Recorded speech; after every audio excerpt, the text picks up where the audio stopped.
Hello, good people of the fog. Welcome once again to Dead by Daylight's anniversary. 7 years later. First and foremost, of course, there are going to be again 4 new chapters that include killers. But in a strange twist, what you will notice on the graphic today is that there are also 2 survivor-only chapters being released in this next year. Next 2 killers that will follow after that are going to be licensed, and I would say licensed with a big L if I can. Really iconic additions to the game. Extremely excited to be able to talk a little bit more about that. Unfortunately, a little too early today to be able to do that. We've started to play with them a little bit internally and seeing how the characters are going to shape up, and it's pretty exciting to actually have those additions to the game. Yes. So more to come later this year. In addition to that, moving away from the chapters, we will also have 4 new tomes added to the game throughout the year, as we usually have over the past years. So. The first pillar is something we've already talked about, events evolution, we're calling this pillar. We do plan on taking our 4 sort of pillar events and making them even bigger, even better than they have been in the past, including last year's Halloween, which we plan on sort of one-upping again this year. But in addition to those 4 pillar events, we're also going to look at adding a few more smaller events spread throughout the year. Second pillar is trust and security, which is more important to us than ever in Dead by Daylight. This pillar both reflects the systems that we're putting in place to make the game more secure, but also the way we're communicating with our players.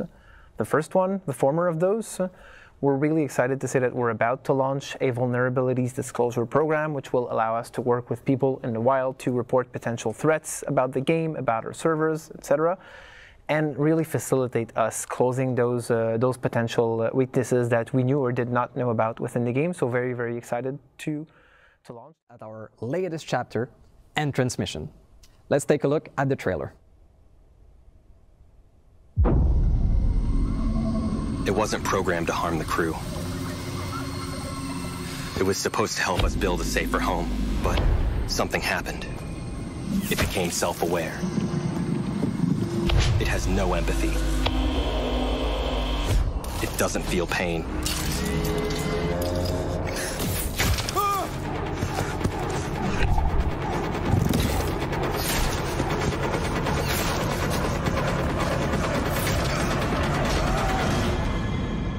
It learns at an impossible rate, and it won't stop until we are dead. Or worse.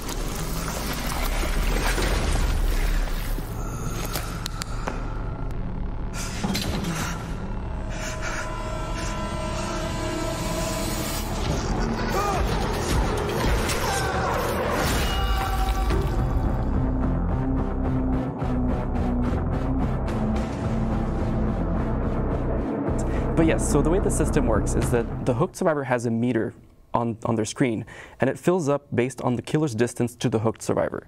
So the closer the killer is, the faster it fills up. The further they are, the slower it fills up until it doesn't fill up at all because they're not within a certain radius. And once it's full, the hooked survivor can unhook themselves even in the second stage. And what's great about this is that they get the full benefits of being unhooked. So it's as though a teammate had unhooked them, or they unhook themselves with the perks such as Deliverance. So for those of you who don't know, that means they'll get the haste status effect and the endurance status effect, so they're pretty safe at that stage. There are some scenarios where it either slows down or turns off. So for the first one that you mentioned, where survivors are swarming the hook, as soon as there is one other survivor within that same radius, the meter will build up a lot more slowly. So the killer doesn't have to worry about survivors swarming the hook and being penalized for it. As for the second option that we talked about, which was turning it off, once the exit gates are powered, the feature is completely turned off. So you can defend your only objective, again, without having to worry about the survivor unhooking themselves. Yes, this is something that we are super excited because the team is really working hard in trying to come up with an entirely new type of cosmetics. So you'll be able to showcase your personality on Dead by Daylight even more. So what we're talking about here is the player cards. And what means for us on Dead by Daylight is, alongside your name, you're probably going to be able to assign a background or a banner and an icon. And you will be able to earn those cosmetics during the fall. This is where we're planning.